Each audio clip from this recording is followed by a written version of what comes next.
नमस्कार मित्रों, भूषण देव शर्मा अपने YouTube चैनल पर एक बार आपका फिर से हार्दिक स्वागत करता है। आप लोगों की दुआ और आशीर्वाद से वीडियो बनाने का सिलसिला मेरा जारी है। लॉकडाउन के अंतर्गत शौकिया तौर पे 2-4 वीडियो बनाई थी कि चलो टाइम पास हो जाए, घर बैठे हैं। उस शौक वो आदत में बदल गई, आदत जुनून में बदल गया और जुनून ने मुझे मंजिल दिलाई। और उस मंजिल पे दिलाने वाले आप सभी समर्थकों का, सब्सक्राइबरों का मैं दिल से धन्यवाद करता हूँ। दिन प्रतिदिन सब्सक्राइब बढ़ रहे हैं, लाइक बढ़ रहे हैं, पहचान बढ़ रही है, वीडियो पसंद कर रहे हैं आप। उसी के अंतर्गत आज मैं अपने टॉपिक को जो लेके आया हूं उसका नाम है कर्म की पोटली।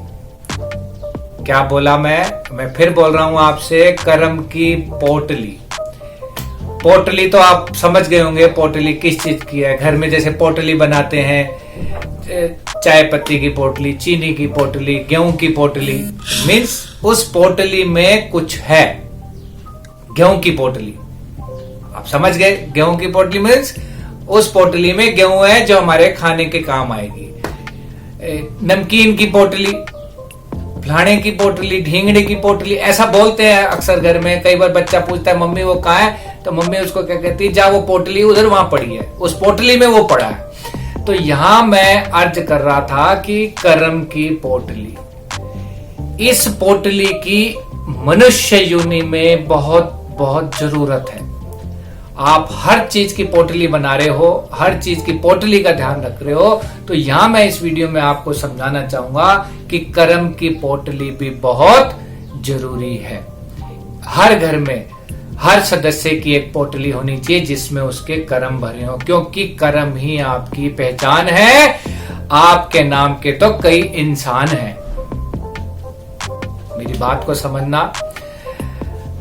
मैं इसको यूं समझाना चाहूंगा, एक उदाहरण और दे रहा हूं कि हम हर व्यक्ति, घर गृहस्थी चलाने वाला, घर का बड़ा बुजुर्ग बैंक बैलेंस रखता है, भले वो घर पे रखे या बैंक में रखे, एक बैलेंस रखता है। वो क्यों रखता है? वो इसलिए रखता है कि कभी सुख में दुख में वो पैसा काम आएगा। घर में जैसे खुशी है तो बैंक से लाख रुपए निकाल रहा है, दुख है तो पैसे निकाल रहा है, मतलब वो जो बचत आपने की वो आपके सुख या दुख में काम आ रही है।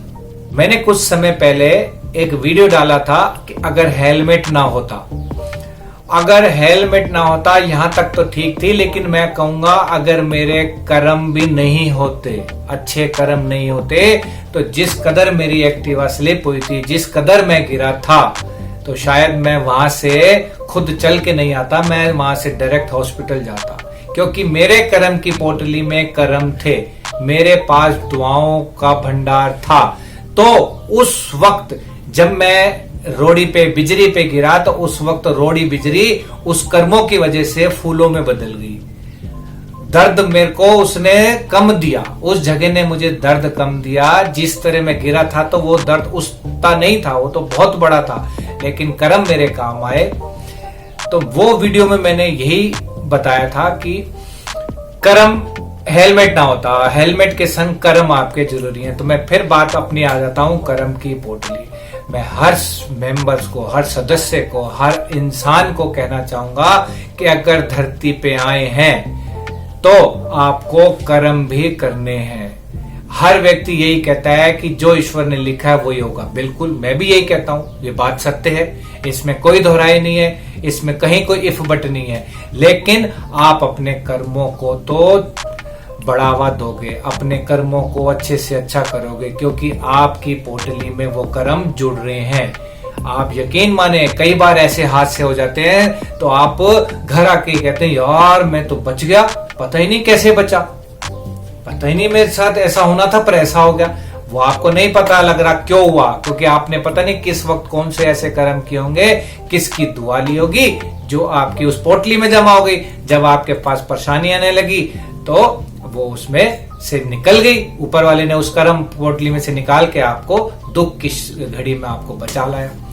अब मैं इसी संदर्भ में एक कहानी आपको सुनाना चाहूंगा। उस कहानी से आपको सब कुछ क्लियर हो जाएगा, एक एक शब्द क्लियर हो जाएगा कि आप कितना भी किसी से दगा कर लो, 7 पर्दों के अंदर बैठ के दगा कर लो, लेकिन आपके कर्म लिखे जा रहे हैं। एक एक सूत का हिसाब देना पड़ेगा, हम सबको देना पड़ेगा, मुझको भी देना पड़ेगा।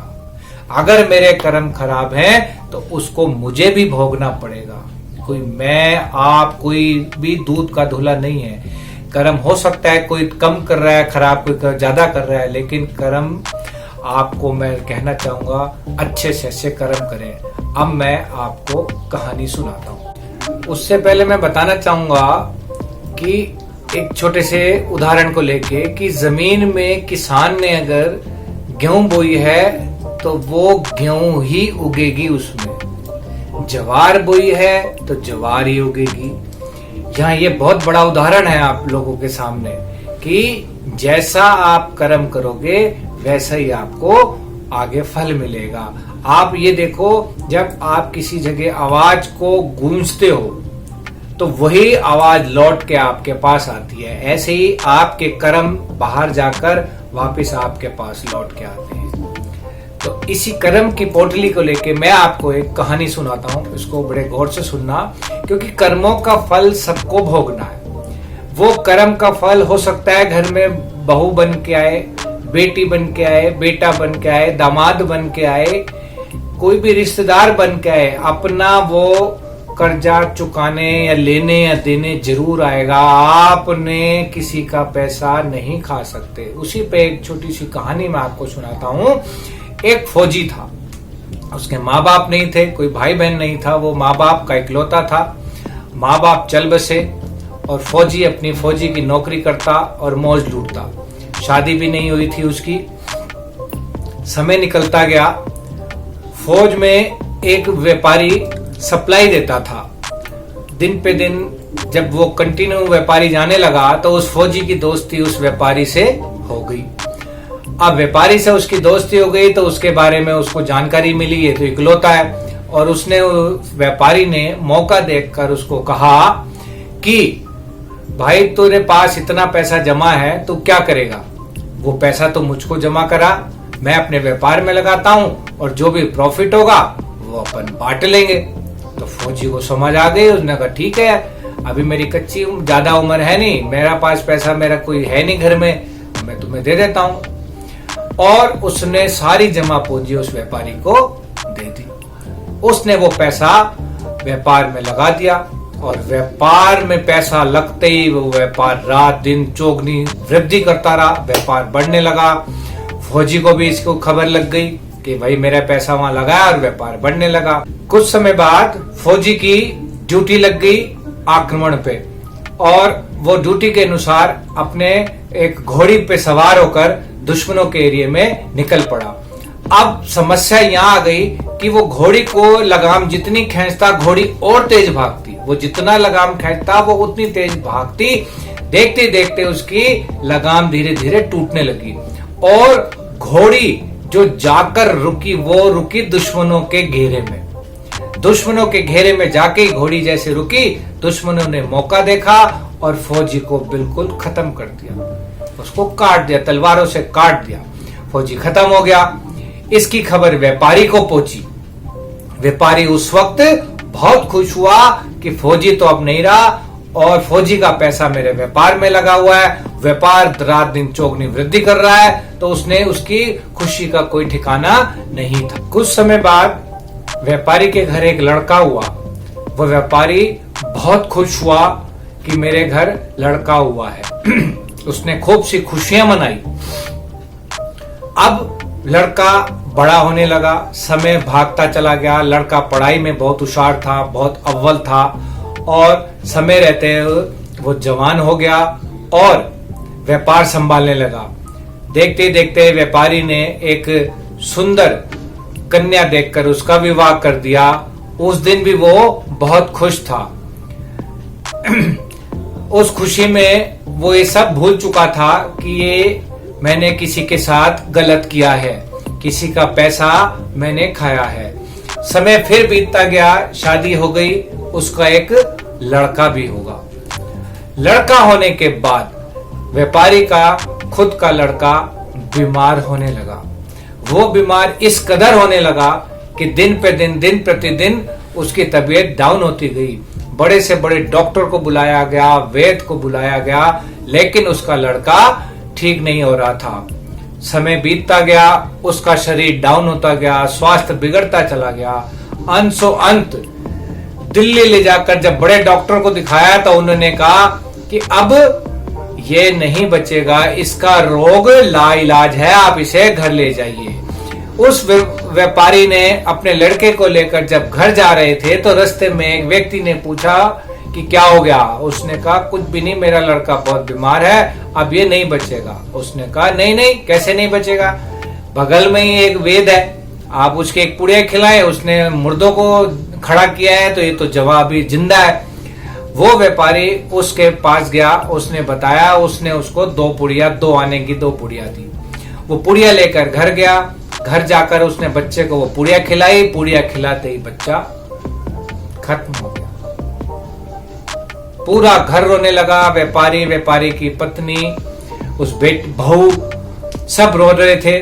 तभी वहां से एक साधु गुजर रहा था। साधु ने पूछ लिया कि भाई क्यों रो रहे हो। व्यापारी ने कहा भाई जिसके घर में जवान मौत हो गई हो, जिसका जवान बेटा खत्म हो गया हो, तो क्यों ना रोए। तो उसने कहा अच्छा। तो उसने कहा उस वक्त क्यों खुश थे। उसने कहा किस वक्त। उसने कहा उस वक्त जब फौजी का पैसा तुमने अपने व्यापार में लगाया, उस वक्त खुश थे। बोले हाँ मैं खुश था। बोले उस वक्त खुश कब क्यों थे। बोले कब, जब फौजी की मृत्यु की खबर आई तब तुमने मिठाइयां बांटी थी। बोले हाँ बांटी थी। बोले उस वक्त क्यों खुश थे। बोले कब मैं खुश था। बोले जब तेरे घर एक बेटा पैदा हुआ तब तूने मिठाइयां बांटी। बोले मिठाइयां बांटी क्योंकि घर में बेटा हुआ। तो बोले तो उस वक्त भी खुश था। बोले कब खुश था। व्यापारी बोला, महात्मा कहने लगा कि जब तूने उसको दूल्हा बनाया, जब बारात लेके जा रहा था तब। बोले क्यों ना होता, ये हर बाप खुश होता है कि उसका बेटा आज दूल्हा बना है। तो बोले फिर उस वक्त भी खुश था जब तेरा पोता हुआ। तो बोले क्यों ना हूं, हर व्यक्ति, हर दादा खुश होता है जब वो दादा बनता है, उसके घर में पोता होता है। तो बोले जब तू उन 4 खुशियों में खुश हो रहा था तो आज दुखी क्यों हो रहा है, आज दुखी क्यों हो रहा है। ये वही फौजी तेरे घर तेरा अपना पैसा लेने आया था जो उस वक्त खुश हुआ था कि फौजी अब इस दुनिया में नहीं रहा और उसका पैसा मैं हजम कर जाऊं। फौजी ने अपना पूरा पैसा अपनी पढ़ाई लिखाई ऐशो आराम में खर्च किया और उस पैसों के ब्याज में उसने शादी की। उस पैसों के ब्याज से तूने उसकी शादी की। लास्ट में, अंत में जब 2 आने बच रहे थे, अभी उसके हिसाब किताब में जब 2 आने बच रहे थे, तब रास्ते में एक आदमी ने चलते कहा कि इस वेद की दवाई ले आना। वो 2 आने की दवाई उस वेद के आते ही उसका हिसाब पूरा बराबर हो गया। यानी कि फौजी का हिसाब किताब यहाँ पर खत्म हो गया और तेरा बेटा चल बसा। यहां कहानी खत्म करता हूं मैं और आपको फिर उतने ही जो निष्कर्ष इसका निकलता है वो मेरे शीर्षक पर जाकर रुकता है कि कर्म की पोटली। आपने उस पोटली में जो कर्म भरे, अपने द्वारा जो कर्म भरे थे, वही कर्म आपके पास लौट के आए। क्योंकि अब मैंने क्या कहा था, नमकीन की पोटली, गेहूं की पोटली, जवार की पोटली, इसी तरह कर्म की पोटली है। आप जैसा उसमें भरते जाओगे वैसा ही आप पाओगे। आप कैसे उम्मीद कर सकते हो कि बाल्टी में मैंने पानी भराया वो दूध हो जाए, कैसे कल्पना कर सकते हो। या दूध मैंने रखा है, ये दूध की बाल्टी भर के रखी और जब मैं उठाऊंगा तो वो शराब की हो जाएगी, ऐसा नहीं है। आप जो बोगे वही पाओगे। ये इस कहानी का शीर्षक है। मैं आप सभी से निवेदन करता हूं, अपनी जिंदगी को बिल्कुल सही चलाएं, अपने कर्मों को सही रखें। अपने घर में जब वहां पैसों का बैलेंस रखते हैं तो घर के एक छोटी सी पोटली में अपने कर्म भी भरते चले जाएं। कैसे भरेंगे वो? आप अच्छे काम करेंगे, अच्छा बोलेंगे, अच्छा सोचेंगे, ज्यादा से ज्यादा इन हाथों से अच्छा काम करें ताकि आपकी कर्म की पोटली भरती चली जाए और आपके संकट की घड़ी में वही पोटली काम आएगी। भूषण देव शर्मा द्वारा कही गई कहानी अगर आपको कहीं भी अच्छी लगती है तो आप इसे, मैं हर बार बोलता हूं, लाइक करें, कमेंट्स करें, ज्यादा से ज्यादा इस कहानी को शेयर करें और संग ही संग सब्सक्राइब करें। मैं आपका आभार व्यक्त करता हूं। नमस्कार। वो तो बोलो।